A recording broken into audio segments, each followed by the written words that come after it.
welcome back to another episode with Autism Elements. My name is Natalia, and today I want to take some time to review our most recent resource to help families. So this is our special needs organizational and informational planner.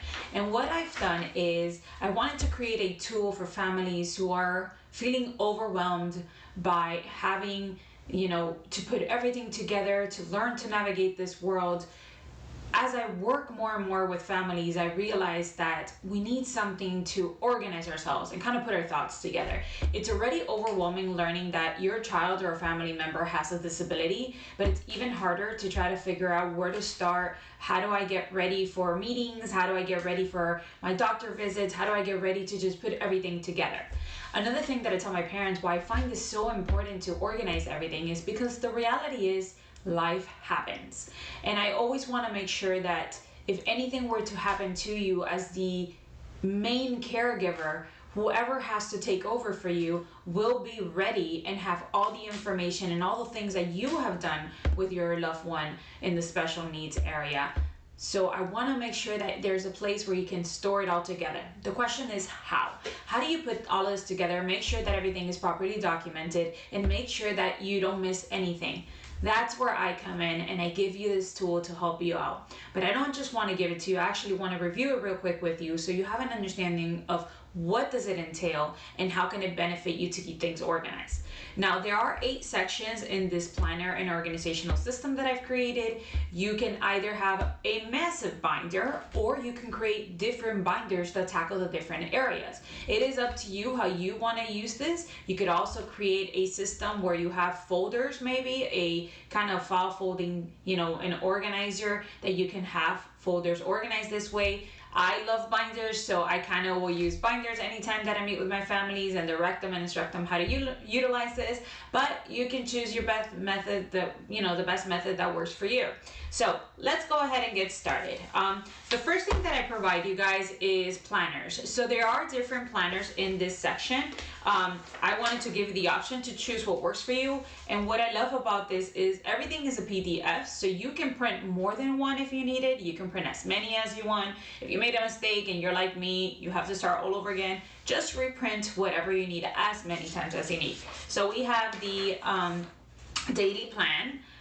We also have the weekly planner. So again, if you're just trying to grasp your week at a week view, you can do that. If that one was maybe too complicated, I did give you a simpler format, so it's not as extensive. And I do love monthly calendars, so here is my overall monthly calendar where you can just put it up in your refrigerator. You can have it laminated if you want to, and just kind of have it as you go when things are happening, maybe appointments or anything like that. The other thing is your yearly planner, and to me this is great if you're just trying to get a grasp of what's expected to happen in a year.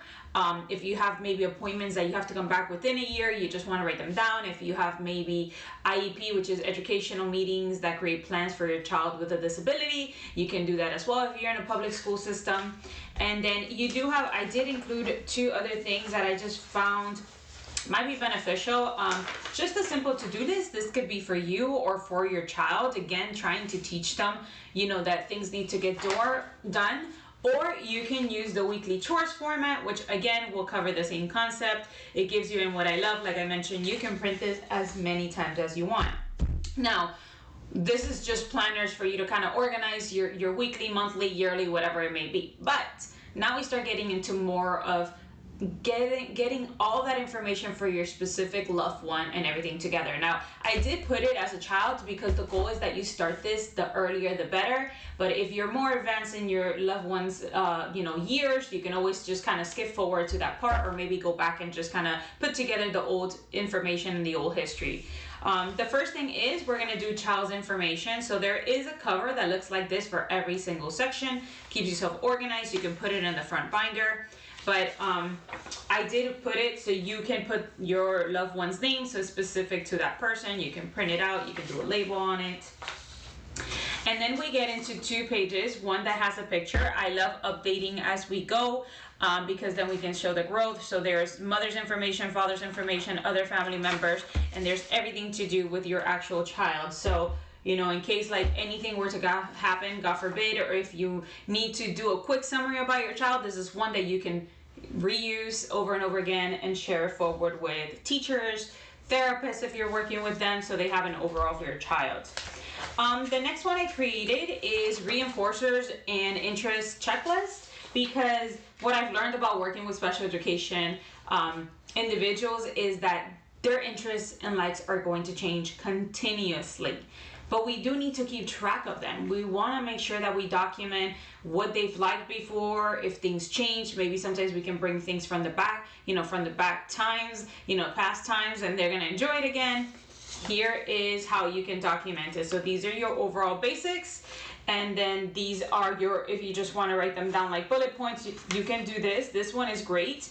I did put a date, because I do feel like every 6 months, which seems crazy, you should be updating or revising to see if it's still applicable. But for sure, at least once a year, I recommend you do this.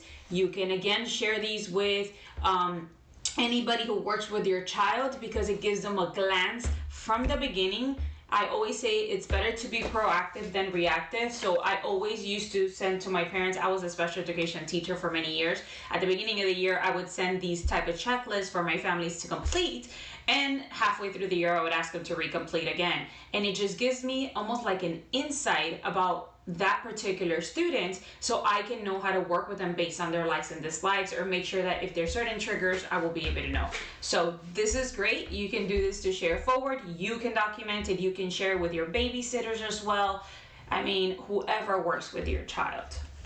And now we're going to get into the milestones. So here is milestones. I do think that documenting our children's success or just learning about how they've progressed throughout life is humongous.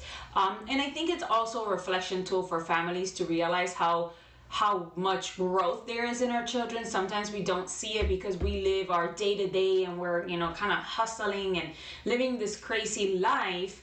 But if you take some time to document it, I do feel like when you go back, you really get to see the achievements it gives you a better perspective, I think. And I think sometimes it can be an eye opener. At least that's what many of the families that have been using this has reported to me. So let me show you what that looks like. So I wanted to just make sure that we track everything. Of course, we have our cover as always. And then we have two different things. So the first one is birth.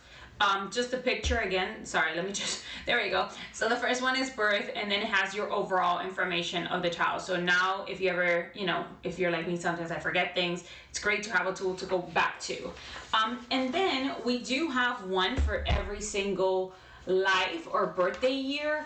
And they all look the same, but I wanted to make sure that it's documenting like I said, every birthday year. So you have 1 through all the way, I think I did it to 21, but let me double check for you guys.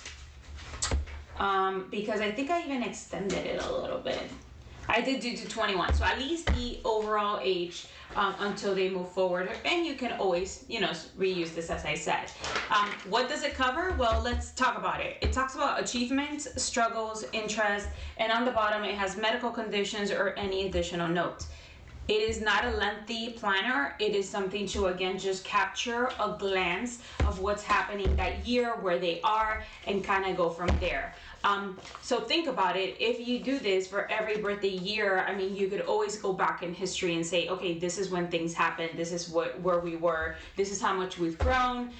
In some cases, if there's any regression, you can see that. Maybe you can think about what happened in that instance that you saw that regression. Did something occur? Because it gives you the quick overall picture of what's occurring. The next thing is medical information, and this one is one that you can definitely reprint a couple pages, although I did give you some options. The first one is if a child has allergies, I like to document it. When does the allergy occur? What is the name of the allergy? And what is the reaction? Again, great tool to share with anybody that's working with your loved one with a disability. Immunization, so for anybody, if you do use immunizations, you can keep a record of it. If you don't, that's okay. You can just skip this page. Then we have medications. Okay, same thing. date, medicine name, dosage, and the purpose. So now you can start tracking when medication was given to your child, what was the purpose of it. So when you're having to talk to medical doctors, now you have a picture of what that truly looked like. Use it and like make sure you keep track of it. And that's why I say that it to me is so important having a place where you have all your information together. Now I did mention if you want to keep your milestones in one binder, you can have that, and maybe all the medical information in another one. Think about it. If you go to the doctor's visit, you just take that binder, you have it updated, you do it as you go. Maybe when you're visiting your child's visits and doctors, again, you'll have it all in one place. So I give you another one of those. And then I did another one that I found was really useful, just from consulting and collaborating with parents. This is a lot of feedback I get. You know, when you go to a doctor, you want which doctor's information. So it does have the doctor's name, the specialty, the address, and the phone number. But then it has the date and the purpose of the visit. So it doesn't have to be lengthy, or you may be able to use multiple lines if you have to. But now you have a picture of what happened every time you took your child to the visit, what was discussed, what was the outcome. You can put it right there and then. And like I mentioned, you can print multiple times. I did put it 3 times just for you guys, to make sure, actually a few times, just so you guys could have extra copies if you just print in one batch, but it is a reprintable document.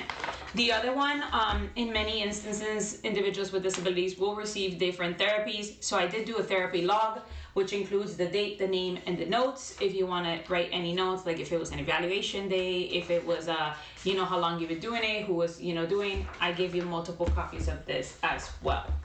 Now we're going to get into school history. So school history, kind of like I did with the milestones, I wanted to document what happens every year educationally with your child. So what does it have? Well, let me show you. I did a cover for absolutely every single year, but before we get into the year ones, I wanted to do a school information data tracking sheet, which means that you can track all those schools your child has attended. Okay, so I did it for every single grade level and beyond. I even did college, I did university. So I left it very generic for the end as college, just in case your child does attend different, whether it's a vocational school, a technical school, a university. I just wanted to keep it generic so you guys can have that option. And I did do an additional page. Let's say you move and the child has maybe 2 schools for that grade level. You could always reprint the page that has that grade level and you can have that information.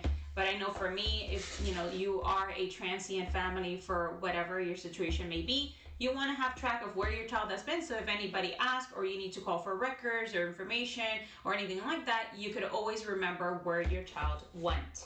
Okay. Now let's get into the educational record. So again, I'm thinking of the actual plans and legal documents that come along with being a child with a disability, and I wanted to give you guys a way to organize all that content. The first thing is you're going to have a cover, because I want to make sure that you document when.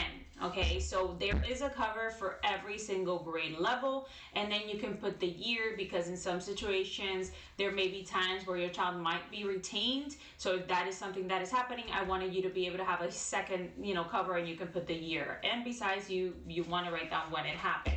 So here's the next thing. So every time you go to a meeting, now you may have multiple meetings throughout the school year. That's okay. I want you to date it. I want you to put what discussions or maybe some bullet points, your concerns and thoughts, and your follow-up. You can have this, keeps yourself and your thoughts organized every time you go to these meetings, okay? And you can reprint multiple, but I do include it for every single section.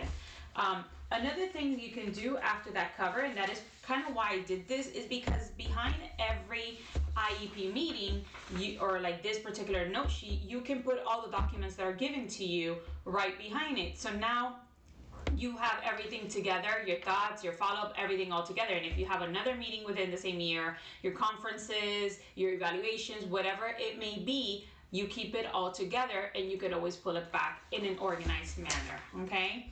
So I repeat this process for all your different grade levels.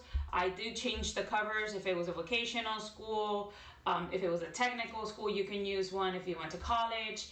You have that, and all the way to 12th grade, okay, and beyond. So that is one that you can utilize. And lastly, we just include a contacts information, anything related for your child. I would keep it all together. It's very simple. And here it is. It's just a contact list to kind of help you keep yourself organized. If you have babysitters, family members that are your immediate contacts that know how to work with your child, I would put here. Any, if you want to just keep track of all your doctors here too, your therapist, everything in one place that relates to your specific child. My goal is, as a special education consultant, to help the parents actually have a system in place, because it's already overwhelming to maintain track of everything that's happening. But if we start early and we build this, you're gonna have a continuum of documentation across the board. And lastly but not least, I include my information. We have many ways to connect with us. I ask you guys to subscribe to our YouTube channel. We are in social media, Facebook, Instagram, TikTok. We have our own website, which is www.autismelements.org. I highly recommend. We have a few things that are happening right now, such as webinars. We have educational series. We offer courses, and we have tons of resources that you can utilize. So if you're interested, make sure. I am going to include the link to get our planner to organize yourself as a parent or a loved one or a caregiver for someone with a disability. I wanted to review it with you so you get a better picture. And if not for anything else, I just hope that this video gave you some idea to organize yourself. But hopefully this tool and planner becomes useful, and I will post every link below. Thank you so much for watching, and have an amazing day.